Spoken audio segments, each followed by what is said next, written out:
Across the whole course of citizenship, we have studied lots of different ways that everyday people can make a change, and that's the whole point of citizenship, making society the way that's best for you. So, to start with, we're going to look at different methods, the actions people can take to bring about change, and also hold those in positions of power to account. So, your MPs, big business owners, the media, and so on. We have done all of this, but this just summarises it in one document. The first thing you can do is to join a political party. So become a member of the Conservatives, Labour, whatever party it is that has got your ideals. They've got the same ideology of how you believe the state should be governed. If you become a member of a political party, you can propose or vote on new policies. You can hold those in power by account by supporting or challenging policies. If you then go further, and once you've become a paid up member of a political party, where you get to decide who the leader's going to be of your political party, where you can help decide on what policy they follow, you could actually stand and become an MP yourself. So you can ask your party and your ministers questions during Prime Minister's question times. If you're not in government, if you're a member of the opposition, you have to scrutinise the current government. So Labour at the moment constantly ask questions of the Conservatives about what they're doing. The advantages of this, it really depends on the role. You've got access to key decision makers, so you can question policy practice. You can question the cabinet, the top 20 ministers. You can be a backbencher or in the opposition, and that can get people where you can ask them questions, supporting them or challenging them. It's open to everybody in society, so even if you are under 18, you can join the youth version of your political party, and therefore even as a young person you can put your ideas forward. The disadvantages are basically you have to go with party politics. So even if you become an MP, remember when we played the game MP for a week? And if you wanted to go against your party, the party whip would be angry with you. So if, for example, like when they were voting on whether the free school meals should continue, any Conservative people that voted against what the party wanted, so for the meals continuing, they might have got in trouble and maybe demoted from a front bencher to a backbencher. You also might struggle to access key political figures even if you are an MP. For example, if you're a backbench MP in the opposition, you might not ever meet some of the cabinet ministers. And does our UK have a two-party system? If you are Conservatives or Labour, then basically you're in the two big parties. But what about the smaller party? Rate it. What do you think out of 10? How is the way that you could hold those in power to account if you're in a political party? Okay, the next one, standing for election. This is where you have to put yourself forward, endorsed by a political party, to become either a local councillor or an MP. If you stand for election and you get elected, you become a member of a political party and you've got the opportunity to propose and vote on policies and practices. You can hold those in power to account by supporting or challenging policies. If you win the election and you become a member, you're able to access key decision makers, and but the differences are the similar to above. You govern by the rules of your party. You've got to meet criteria, like you've got to be 18, be selected, supported by the party, and you're not just becoming part of the system. That maybe that's what you want to change. Maybe the whole political system you think is wrong. By becoming an MP, you're just becoming part of it. This is also only possible in democratic countries. Campaigning then. So what we are going to do now is look at certain methods of campaigning and evaluate their usefulness. So campaigning is actions or events organised by individuals to achieve an aim. You guys have done campaigning in your active citizenship. There are certain ways that you can do it, and we're going to evaluate each of those now. So, advocacy, this is a key term. It just means to represent or support others by taking action on their behalf. You advocated your causes in your active citizenship. By undertaking actions like speaking out, writing letters, emailing, starting petitions, you are, as an individual, challenging people in power regarding their action. So if you wrote to your MP or emailed your MP about your campaign, you are advocating your cause. Often they need support from large audiences, and the kind of examples we look at are people like Amnesty International. The good thing about advocacy is if advocates gain widespread support, you can make change. So, for example, Amnesty International constantly make changes in their campaigns all around the world. It's quite simple as well to do. The problem is with it though, you require a lot of support and mass action for people to take notice. So if you decide just as one person you want to email your MP and stand up for a cause, they might listen, but it's much better if you've got an international organisation behind you, like a non-government organisation like Amnesty International. Next one is lobbying.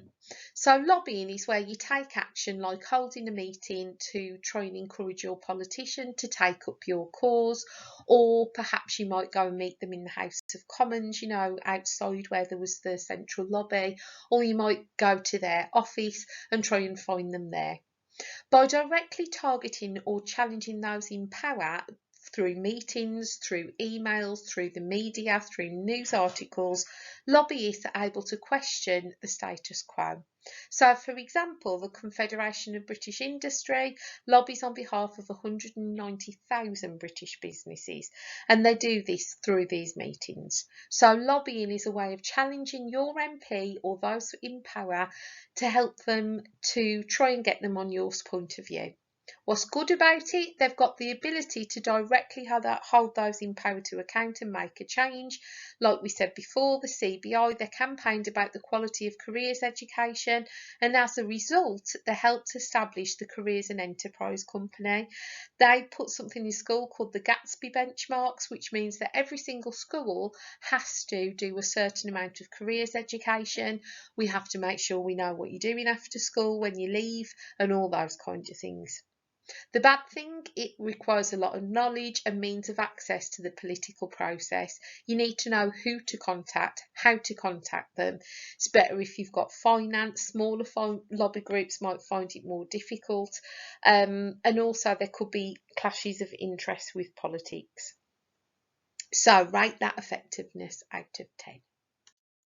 Your next one is petitions. So a petition is a collection of signatures presented to those in power requesting change on a specific issue. They can be generated about any aspect of policy. So those people in power can be challenged over any aspect of their policy. If it attracts a large number of signatures, it indicates to those in power that society wants them to change. So, for example, there was a petition called Revote Article 50 and Remain in the EU after the EU Brexit vote, and there was all the stress about it. It was to try and get it revoked or taken back. It got 6 million signatures. Because of that, Prime Ministers left, and so on and so forth. Remember, with a petition, the good thing about them, they are really quick and easy to set up. You guys probably set one up for your active citizenship, and it would have taken a matter of minutes. We've got a really good e-petition service that's overseen by the Petitions Committee. In this country, if you get 10,000 signatures, the government will respond to you. Any petition that gets over 100,000 signatures will be considered for debate in Parliament. Therefore, a petition that gains 100,000 signatures could be responsible for laws changing. They can also be used for any challenge towards the government, so you don't even need to know much about what you're doing or about the political system. Anyone can set up a petition. It also encourages more people of society to get involved in politics and to hold those in power to account. They have resulted in action.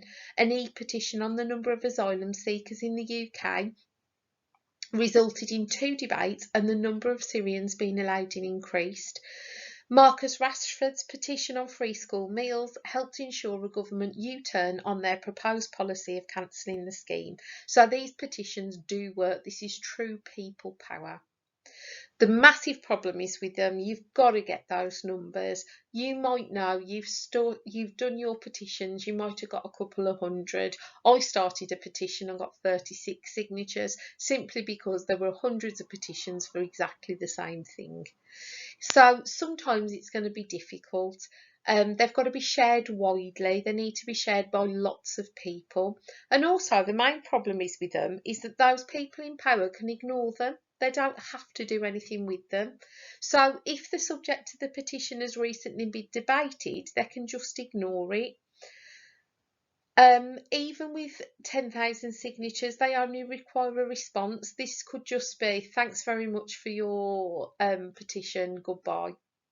ITV reported that 9 out of 10 of the e-petitions which gathered the most signatures resulted in nothing more than a debate and a rejection of the proposed action. So, for example, about legalising cannabis, banning Trump from coming on a state visit, revoking Article 50, that petition got 6 million signatures. It got revoked and sent out to Parliament. Rate the effectiveness of petitions.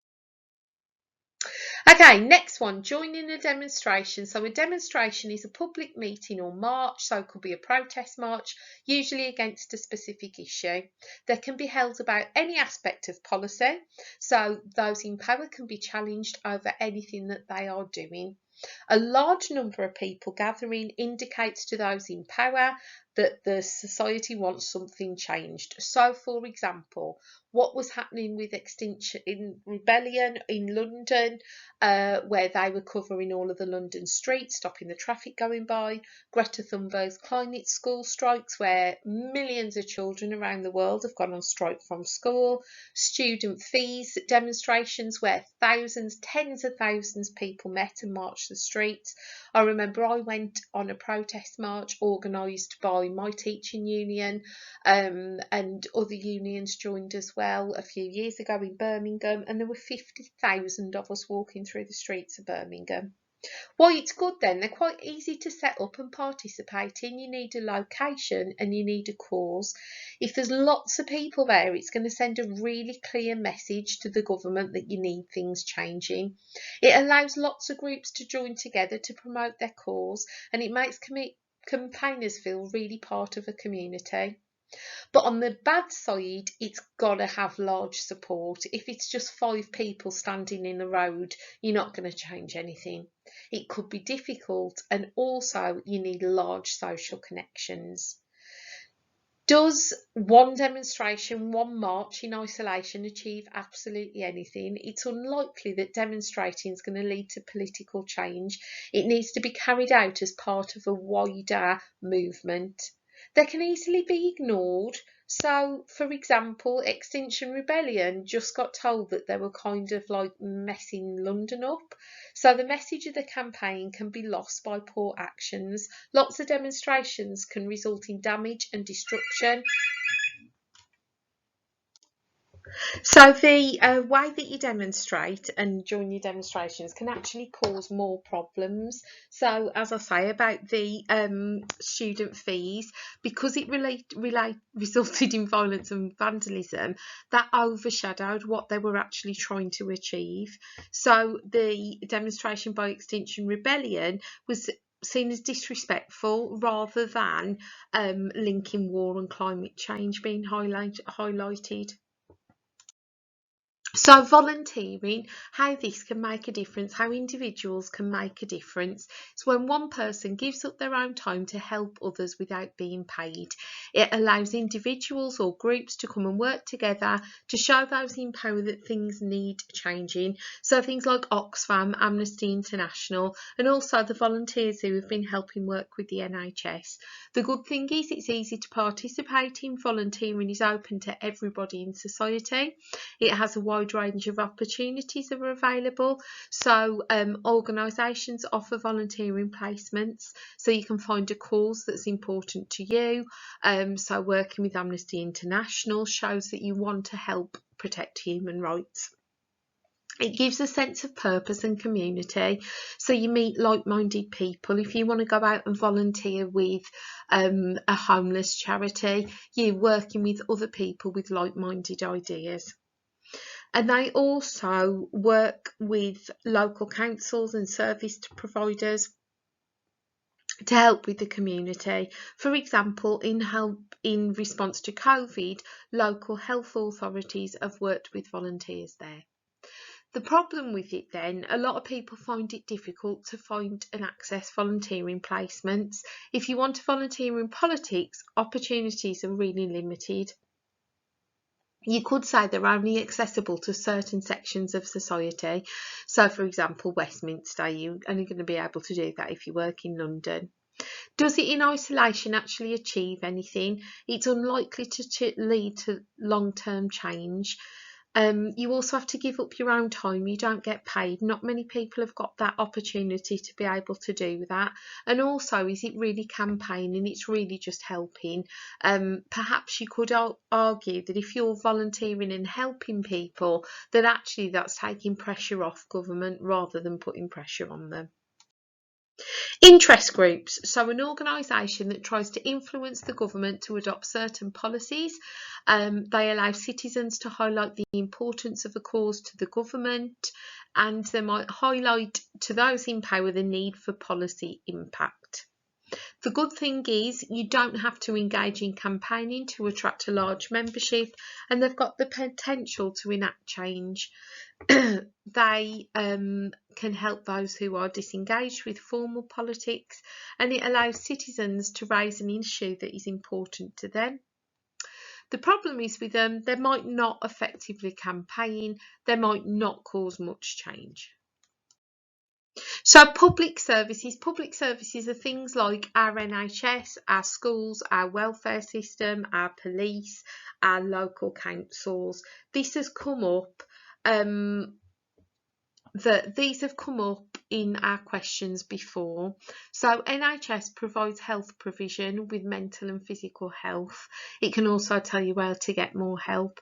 Welfare provision means that things like universal credit means it helps people out who need that help there. Citizens Advice Bureau gives a voice to citizens when they're trying to overcome financial, legal, consumer or otherwise injustices, so they can provide legal advice and so on and so forth. Ofcom, regulated by the government, gives a voice to citizens by regulating and handling complaints about broadcasters and communication services.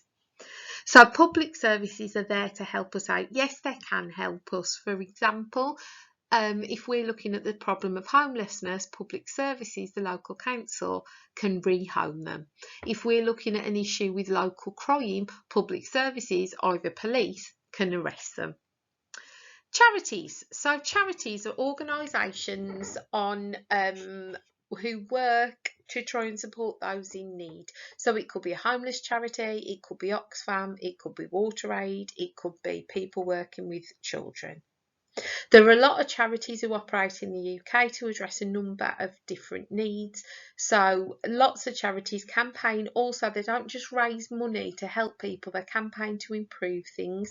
So Shelter have campaigned to outlaw revenge evictions, rid the letting industry of excessive tenant fees and so on. So not only do they help homeless people, they campaign on their behalf.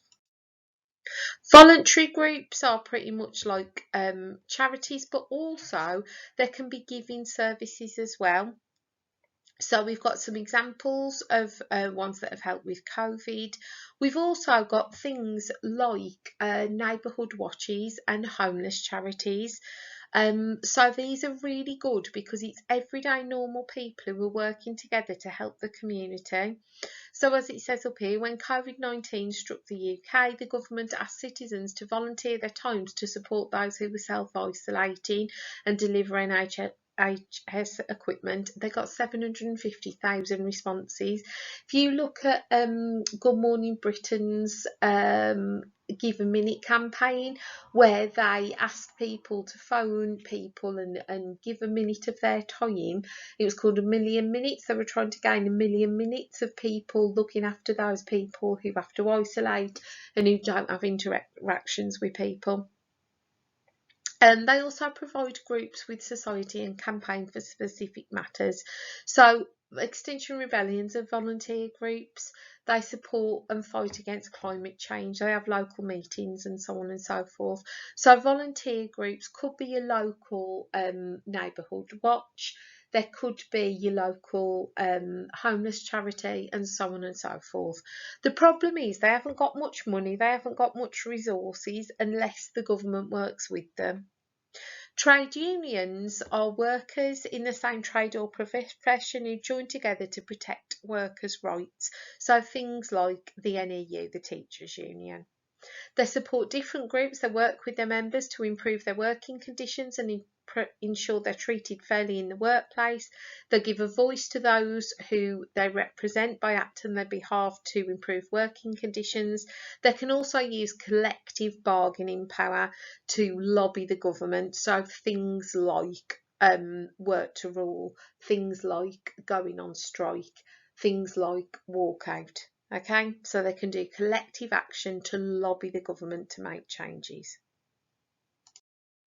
And the last one then is pressure groups. So pressure groups are organised groups who act together to try and bring about change. So trade unions, Greenpeace, WWF and so on, but also things like Extinction Rebellion, Fathers for Justice and so on. There's a range of different types of pressure groups. They all work together differently and champion different causes. All pressure groups provide their members with a voice by giving them a platform to share their views. So like what it says about Greenpeace. Some pressure groups, called insider groups, have direct access to government officials. They are a platform to raise members' concerns and provide a voice by speaking directly to those in power. Pressure groups provide support for their members by offering advice. They raise funds, and also they're there to educate the government, the public and industry. So, out of all of those, what do you think is the best way of making a change and why? If you can answer those things, if you know the positive and negatives about each type of protest and the details about each different groups, then you can answer anything on the active citizenship paper, and also it comes up across the board on each of the different sections.